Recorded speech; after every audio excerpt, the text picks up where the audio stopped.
将近400块钱的火锅锅底，你们吃过吗？还说是什么佛跳墙火锅，我就没听说过佛跳墙还能打火锅了。走，卡饭去！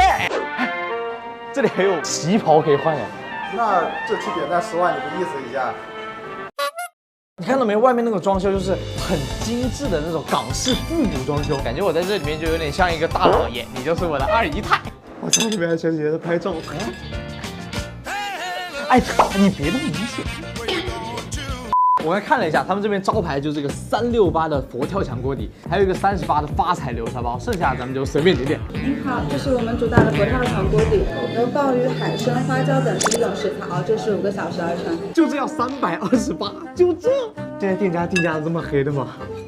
哦，鲍鱼、海参、花椒，好像这些东西加起来也差不多是这个价，不过就是这个锅看起来太朴素了。澳洲 MC 和牛，刚上来的时候以为这是一盒麻酱，这个和牛的雪花纹路是很漂亮的，感觉这家店就很适合那种小姐姐过来拍照什么的。有点恶心。先来尝一下这个刚开的佛跳墙。满满一碗的珍稀食材，什么鲍鱼、瑶柱什么的，哎，直接先来一口汤。哇，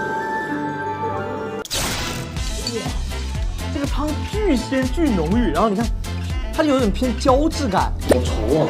哇，真的超鲜，你尝一下，你尝一下，来配个大瑶柱啊，怎么样？哦，是不是就？咱们要把我嗓子咬好稠。没事，回去给你通一通。接下来咱们来尝一下这个佛跳墙涮和牛，这和牛上面的纹路。大家可以看到，这个汤已经不能说是汤了，像是酱汁一样敷在上面，感觉就很好吃。它既有佛跳墙那股鲜味，又有和牛的嫩和奶香味。总体来说，这家店我觉得还是不错的，就港风的装修配上旗袍的设定，很适合小女孩过来拍照片。顺带一提，这点佛跳墙还有那个牛沙包都挺好吃的。我看你说，看你说。走啊走啊！我走不了。